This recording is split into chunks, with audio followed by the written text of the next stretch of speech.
Evening, Book 2. Welcome to Jackie's Literary Corner. I am Jackie, and it's time for a literary ramblings update. So, I am off tomorrow. I would have been off on Wednesday, Thursday, and I think Friday, and up to through Friday. I would have to go to work again on Saturday, but because we're not going out of town for Thanksgiving, I decided to volunteer to work at least once this week. Not counting, once during the break. And they asked me coming in on Wednesday because, of course, Wednesday is going to be crazy since we're going to be closing early on Thursday, Thanksgiving Day. So, I'm going in on Wednesday morning at 8, and it's going to be a long day because I'm going to be there from 8 to 2. Probably cleaning the carts again. Yay! Although maybe I'll get lucky and they won't make me clean the carts. I really hope not, but I doubt it. They're probably gonna sanitize the carts. I know it's, as I said before, I understand it's an important job and people are very appreciative of it. But let's face it, it's not. It's kind of tedious and boring. You're just, scrubbing the carts and stuff, make sure they're clean, and then there are people that if you don't put the carts off far enough, if people spot the carts, especially the smaller ones, off to the side, they'll grab them. They won't think about the possibility of the reason why they're kind of off to the side or in the middle of the lobby area is because they're not clean yet. I just haven't got to them yet. But no, they need them so bad that they don't think about it. And they expect me to chase after them and tell them, no, that's dirty. Let me clean it for you. I'll do it because it's polite. It's the right thing to do. But it's just really annoying. And then on top of that, I'm in the main lobby, and that's the worst. And then they also, now they're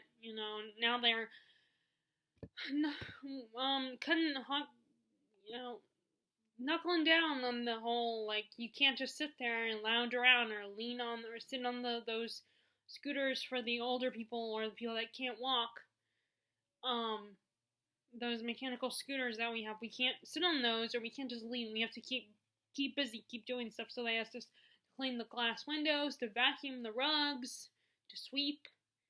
So it's exhausting. It is very exhausting doing that job. And it's also kind of boring. But anyway, so I decided to DNF Far From the Madding Crowd. I was bored out of my mind. All it was basically, Bathsheba is this woman that inherits a farm from her uncle. She decides to run the farm on her own without I can't remember what they're called. But she's running the farm on her own, and she has these three guys: Gabriel Oak, Frank Baldwin. Oh no, Frank is the sergeant. Frank Troy, Sergeant Troy, Frank Troy. He's the soldier, and then the other guy, Farmer Boldwood, who's an older, more experienced farmer who is very, really emotionally bipolar.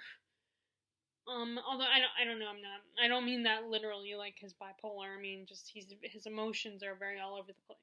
One minute he's, very stern and taciturn and just very serious, but then he can express emotion so strongly whenever he feels his emotions. And basically, and this girl from the beginning of the book is all like, I'm not gonna get married, and I don't need a husband. But then she's these three guys who are into her, and she rejects two of them. But the charming, suave, debonair soldier sweeps her off her feet. And all of a sudden, she's jumping at the chance to get married, and it's like, she's such a hypocrite. And she's also a very stubborn, very annoying character.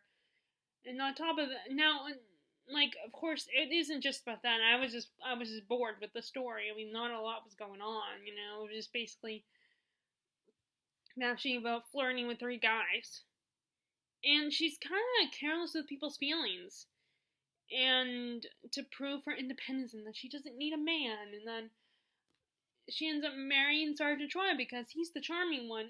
Granted, he's also the one who wasn't all like, let's get married, while the other two guys were all like, we should get married.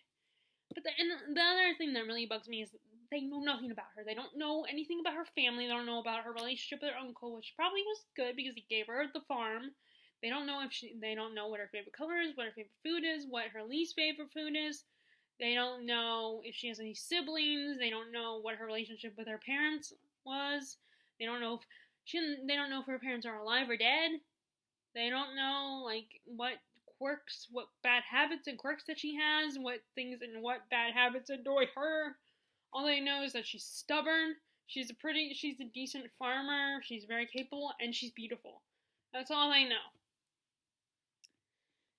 But anyways, basically, it's all like, I'm very picky. Like, if I'm gonna be picky about something, it's like if I'm gonna choose to read romance, I'm very picky about it. You know, I like Austen because her stories are a lot more interesting and, you know, more engaging. And yeah, they're not as action packed as fantasy, but they're still a little bit more interesting than Far from the Maddening Crowd. And on top of that, like, you know, it's hard. Like, I'm fine with verbose and very descriptive, beautiful writing, like of something like a Dickens or Austen's kind of writing style. I'm fine with that, but if I'm bored with the plot, then it's gonna be hard. It's gonna be hard to really appreciate that kind of writing.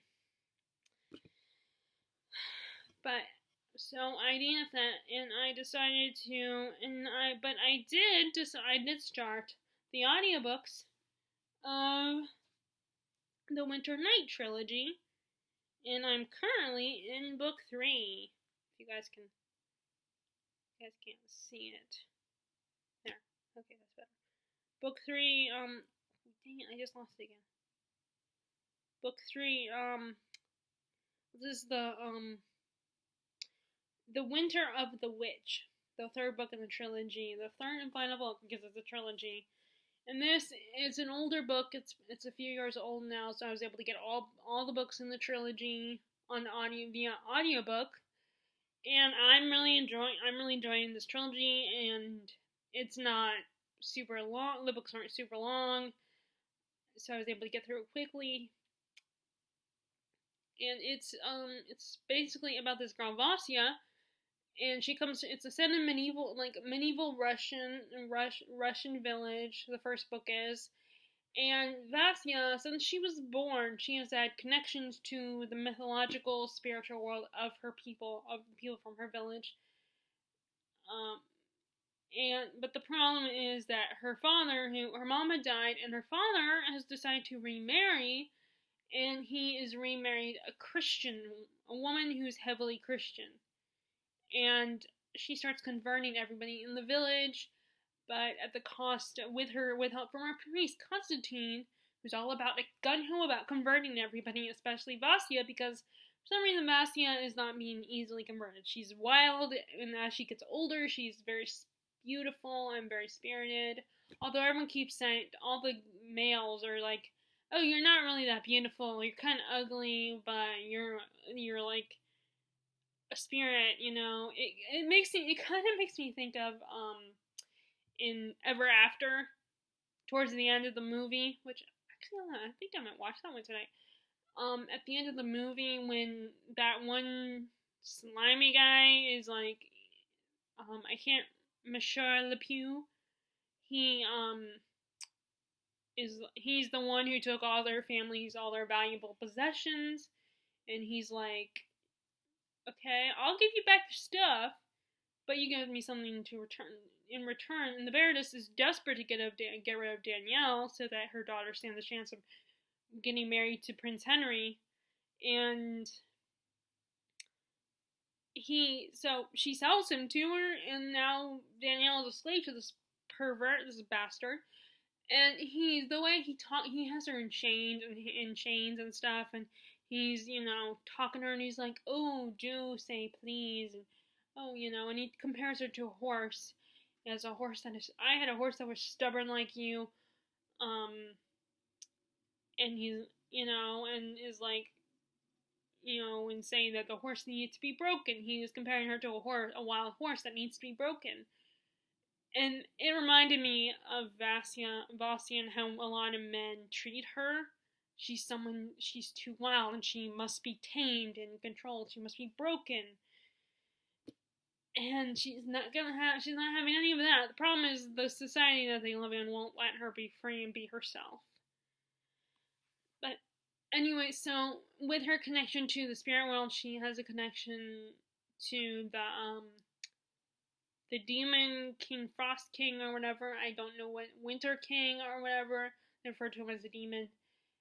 And he binds himself to her so that he can protect her village from his evil brother, who takes the form of a bear.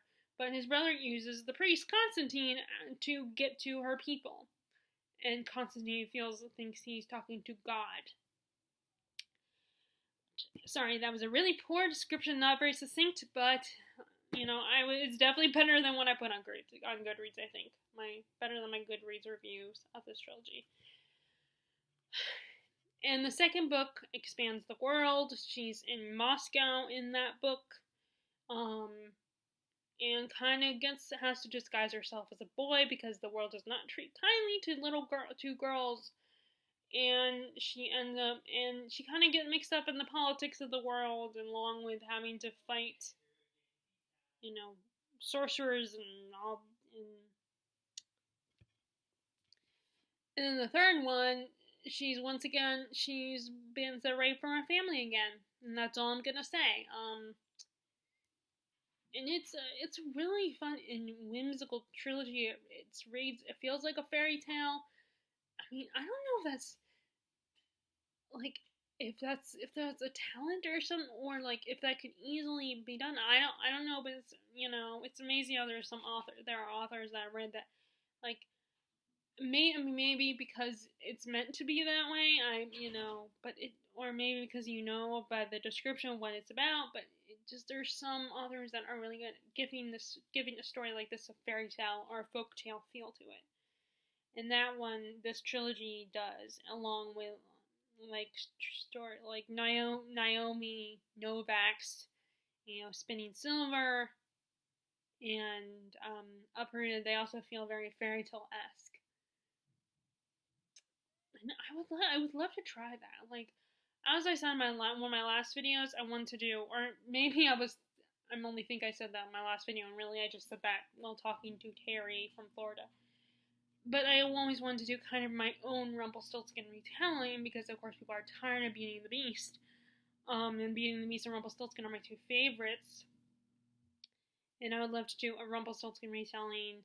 Oh, I think I have talked to you guys about this, where I kind of like the whole how they did it in the episode of Skin Deep in Once Upon a Time, where Rumpel was kind of like the Beast, and Belle Belle comes to stay with him as his caretaker to take care of his very large estate. Now they did do they kind of did more closer to the original story with Regina's mom being the miller's daughter, but that did not work out. Basically taking the original fairy tale and kind of following along the plot of Skin Deep, with maybe the miller's daughter, maybe he makes a bargain with her that she will live with him instead, maybe he makes a bargain with her that says she lives with Rumpelstiltskin instead, or maybe ooh, I really shouldn't be doing this right now, but now I got my ideas going. Now I got my mind going. I could do where maybe the prince, it's his brother. His brother is Rumpelstiltskin, but he's cursed or something. Kind of like what they did with Rumpel's character, where he was cursed to be the Dark One. I'm gonna have to think about that after I finish talking to you guys, but I should write that. I'll have to write that down. But anyway, so I'm listening to that on audiobook and getting through that quickly. And I also decided, as you saw with my hopeful thumbnail, I hope it becomes my thumbnail, that I have a selection of books that I'm going to use for the Thanksgiving break readathon that binge reader, I don't remember her name, her actual name, is hosting. She decided to do a Thanksgiving day, a Thanksgiving week readathon, because like there are some states that will have Thanksgiving off. And if you got any of my listeners are not in the U.S., this is the holiday that we have where the Puritans and the Native Americans come together and they eat a big feast. Although that's kind of interesting, because really it was more like we committed genocide and stole the land from the Native Americans.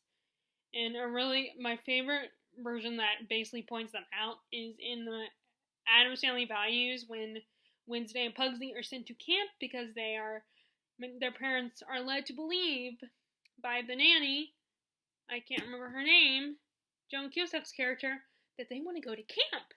They're just embarrassed and don't want to admit that they really want to go to camp. So they get sent to camp, and it's a really happy, sunny place. Everyone's all perky and annoying. Pugsley and Wednesday are forced to participate in their Thanksgiving, it wasn't like their play version of the camp counselor's play about the Puritans and the Native Americans coming together and creating the Thanksgiving celebration and all that. And they had tried to control Wednesday to be a little more happy and perky and stuff, and like making her watch all these really happy, silly, fun, perky movies like Sound of Music, Annie, I can't remember what the other ones that they made them watch. I think Little Mermaid was one of them. But all those happy movies that we all grew up with that are fun and silly and happy and cheery and stuff. And so Pugsley and Wednesday agreed to participate in their little play, and Pugsley is Pocahontas. And the girl that's kind of the rival at the camp for her, I can't remember her name. She's actually played by the actress from Buffy who plays Cordelia's friend. I can't remember her name. I cannot think of names today. Or I should say this evening. The blonde. I can't think of her name right now. But anyway, yeah, she plays the girl that's Wednesday's rival, and Wednesday, she's going along with it, but then by the halfway through the play, she also turns on her and is like, no, we're not going to celebrate this holiday with you, and you took our land and you made us, now we have to sell our jewelry on the side of the road and live in camps and stuff, and basically all the things all the stuff that we did to the Native Americans and how they live now, and basically there's a massacre on stage, and it's really funny and basically pretty and brutally honest, but hilarious. But anyway, so yeah, I think but anyway, I still love Thanksgiving, although I love Christmas and Halloween more than Thanksgiving. But Thanksgiving has good food, so yeah. So she decided, so some states you get a whole week off. Sometimes you only get a few days off. Sometimes you only get that Thanksgiving day off, which is always on a Thursday. And I don't know how it works here, because in North Carolina, because I'm not a student anymore, so it doesn't really impact me. I still will go to work unless I ask off if we're going out of town, which we aren't this year because, well, with this whole delightful little pandemic, they still recommend you not go out, go traveling to visit family for the holidays. So we're celebrating Thanksgiving here, and then we'll probably celebrate Christmas with just the three of us as well, which is disappointing, because it's just going to be the three. It's just going to be the three of us. And usually we try to, if my sister and brother-in-law with their kids aren't coming, then we try to have, I think my grandma from South Carolina come to visit and stay with us for the holidays, or we go there for the holidays. So, although I think we have done it before where it's just us three, I think. But anyway, so it doesn't really matter. So it doesn't impact me really, if how many, if it's a week off or a few days off, because I'm not a student anymore, so I will go to work either way, unless I ask off. So, but I did decide after watching her video, that I was going to go ahead and try it out, see if I could do it. But it actually starts today. It started today, and it goes through the 30th. So you still have time if you want to jump on if you see this video and want to jump on that bandwagon. And I would recommend though probably stick with only like a couple of the following a couple of the challenges, which of course she did challenges. Let me see. Let me get them in view. Okay, so her challenges are challenge number 1 is read a book with fall colors on the cover. Red, orange, brown, or yellow. And I picked. And I already want to reread the same way. I decided to go with this one, the 13th Tale. This is a reread for me. This is about, there's this young woman who works, she works at her father's antiquarian bookshop, used bookshop. And she also is a biographer as her real job. And she is contacted by the famous author Vida Winter, who writes these fairy tales, and she has one particular collection of fairy tales where originally there were supposed to be 13 tales, but there's only 12. She never published a 13th tale. And this author is constantly, when reporters ask her to tell about her life story, because she's a storyteller, she always tells them a story. She never tells them the truth. There are so many different versions of her life story, and she has written to our main character, Margaret Leah, because she has decided that she's getting old, she's dying, and I think she might have something like cancer or something, and she wants to finally tell her story because she's dying anyway. And she contacts Margaret, and Margaret becomes curious and decides to go and be this woman's, write her story down, her real story. So far, we've met the character. Margaret has arrived and met Vida Winter, and she's telling her story and and first she's talking about her mom, I believe her mom who had a very strong relationship with her brother. It was kind of a weird relationship, actually. Her brother is very possessive of her and is kind of jealous when she is special to other people. And we also find out in the beginning, so I feel like that Vida was a twin, had a twin sister. But I don't remember what happened to the sister, and even if I did remember, I probably wouldn't tell you guys, because that would spoil it unless you have read the book. Like I said, this has mostly brown, and there's a bit of red in it. You could argue there's a bit of yellow in it as well. The pages are all yellowed. And I always thought about this book, if I was a more seasonal reader, then this would be definitely an autumnal book. With the whole premise and everything, and I don't know, anything to do with stories and books and stuff feels very autumnal. I know maybe because books, it's even if it's fiction, you're still learning, and I associate reading with autumn. I mean, although like everybody else, I read during the summer and the spring, but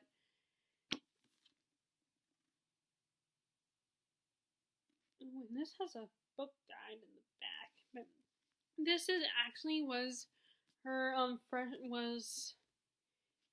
Diane Centerville's very first novel, and then her second was Bellman and Black, which I have read, and then I will read her third novel after I finish reading this one, so that one might be read in the winter time. I don't either will be read in December, or I'll just wait until January to read it.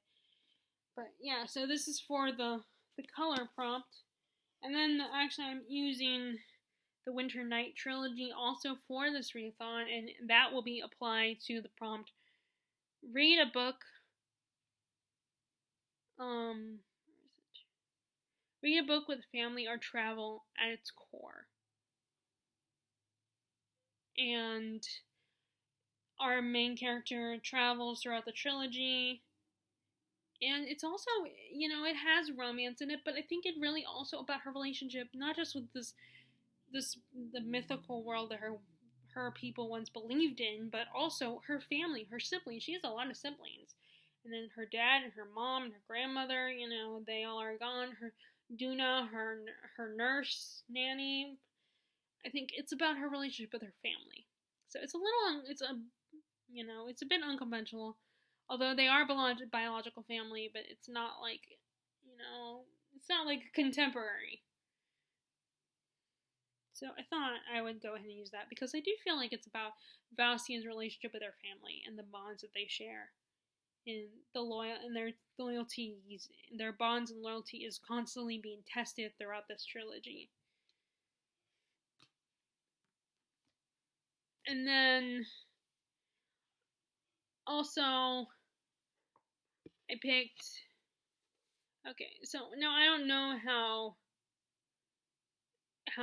and then one of the prompt challenge number 7, that is for challenge number 8. So the challenge before that, number 7, is read a book about change, whatever your interpretation of the word means. And I went ahead and picked The People of the Book because the premise makes me feel like the main character is going to go through a lot of character growth, a lot of growth, and a lot of change. Like what she discovers is going to heavily impact her. She's a rare book expert, and she discovers and she gets the opportunity to analyze and the conservation of the famed Sarajevo Haggadah. Basically,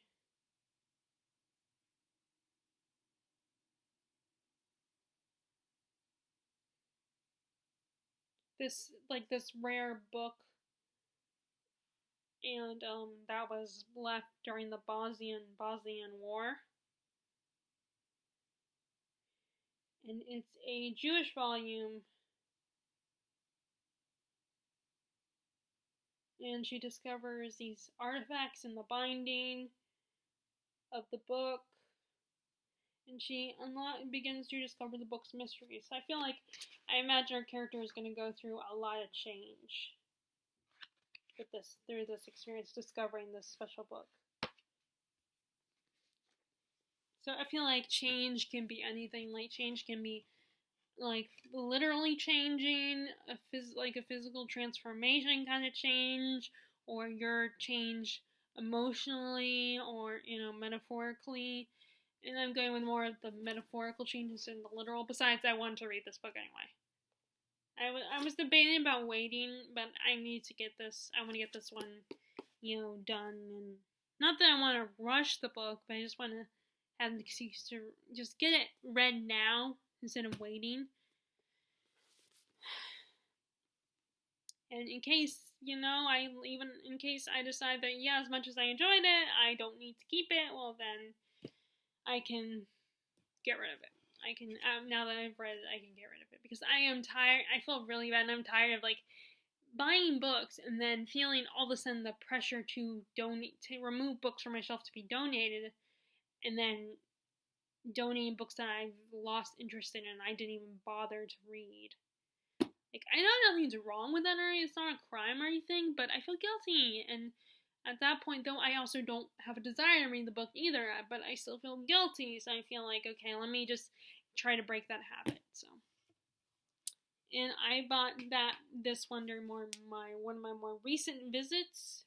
I don't know if it was before lockdown, or before the pandemic hit, or what, but speaking of, I'm going to go to that said bookstore where I got this book from tomorrow. Unless, of course, my mom decides to, go ahead. She bought these cookie making pans for my cousins, and she was debating about, giving them to them or not. And, she was like, but then she decided, I'm going to go ahead and get them, gift cards instead.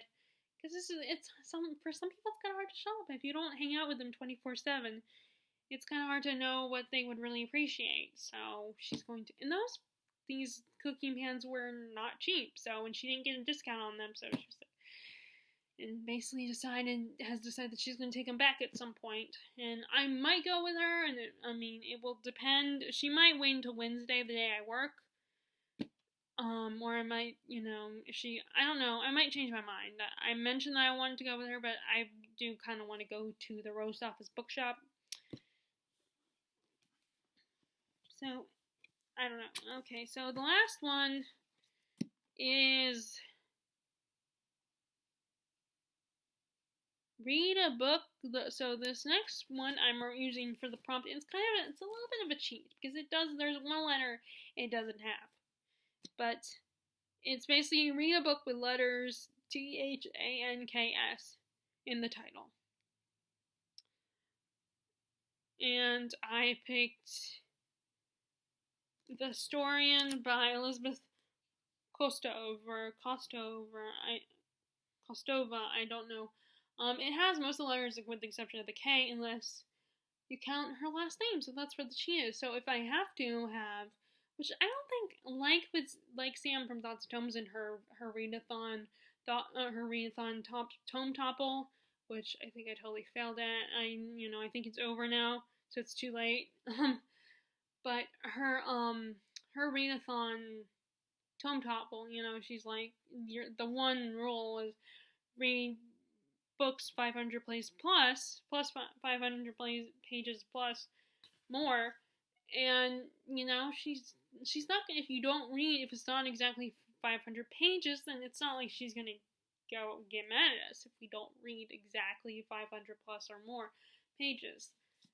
And then it's the same thing with this readathon. It's not like binge reader is gonna, in fact, she was just like, if you want it, you don't have to join me unless you want to. So it's not like it's kind of a spur of the moment readathon, I think, for her.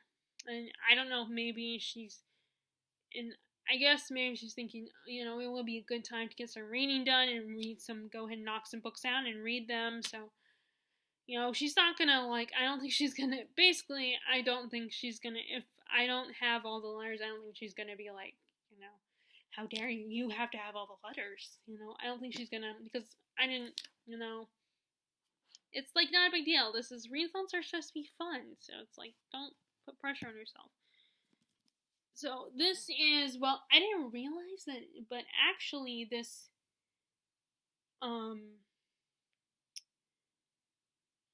this also, I didn't realize that I probably did read it in the description.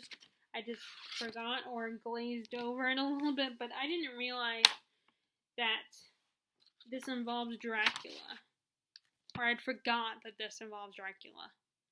And the possibility of him still being alive. So there might be like vampires and stuff. But this girl, her father is a very interesting job where he travels a lot into different foreign countries. And she decides she wants to be part of this. And insists that next time he travels, that she goes with him. And he actually agrees after she tells him that she's discovered this magical book that he didn't want her to discover in the first place. So this is also a more recent purchase from the Roast Office Bookshop, and I was like, I don't want this to be another book that is sitting on my shelf for years, and then I decide later, I'm not interested in them anymore. So I'm gonna read it. I liked the first chapter. I read the first chapter before I before I bought it to make a decision, and it sounded interesting. I liked the writing, and it sounded, like I said, interesting. And it's probably a little more like more traditional vampire story, and less modern vampire story, more like Dracula kind of thing.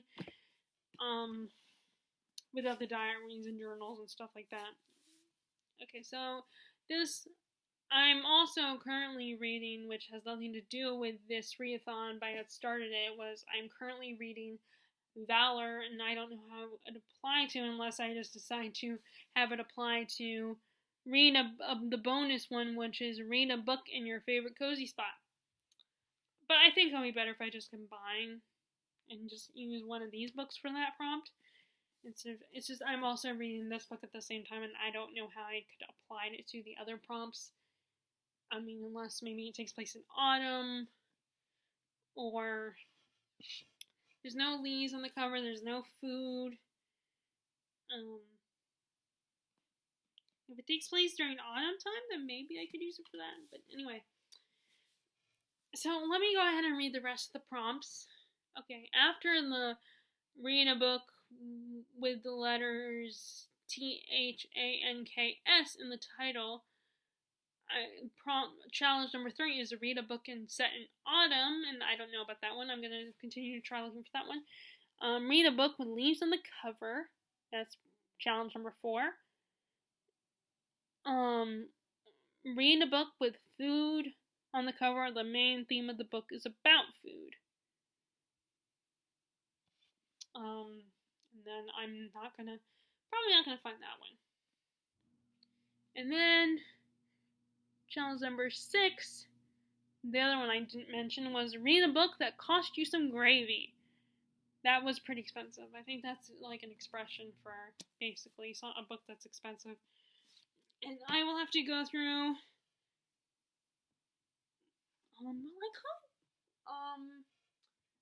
expensive wise,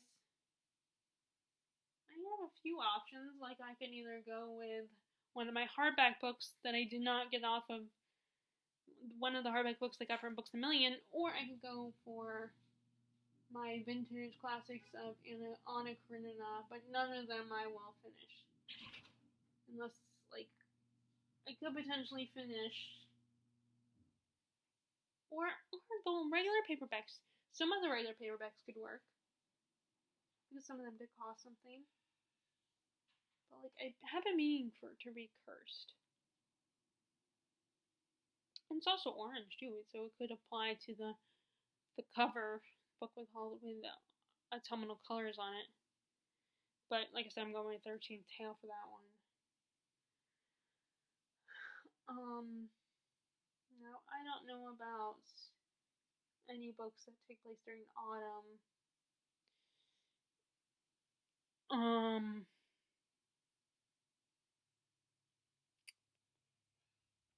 I'd have to look through my books. The Odyssey is another one that probably cost a bit of money for me, I think. So I would have to go through all my books and see, but I mean, I probably shouldn't read too much.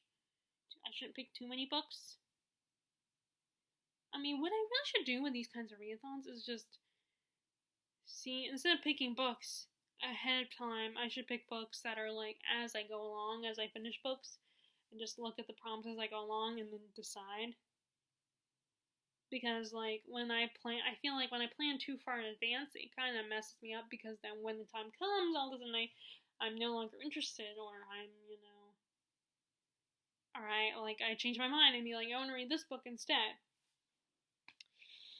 So, like I said, there's still time. I mean, it started today, the 23rd, but you have until the 30th, so if you want to jump on the bandwagon and participate in this readathon, which hopefully you will watch my video before it gets too far along.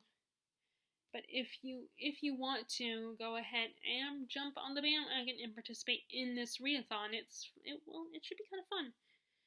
But anyway, if you guys like this video, be sure and give it a thumbs up. Click subscribe if you haven't already. Click the bell notification below to see when I post new videos. I hope you are washing your hands, wearing your mask, and staying 6 feet apart from people, and just being kind to each other, just being nice to each other, especially in such a difficult time. And I will talk to y'all later. Alright, bye!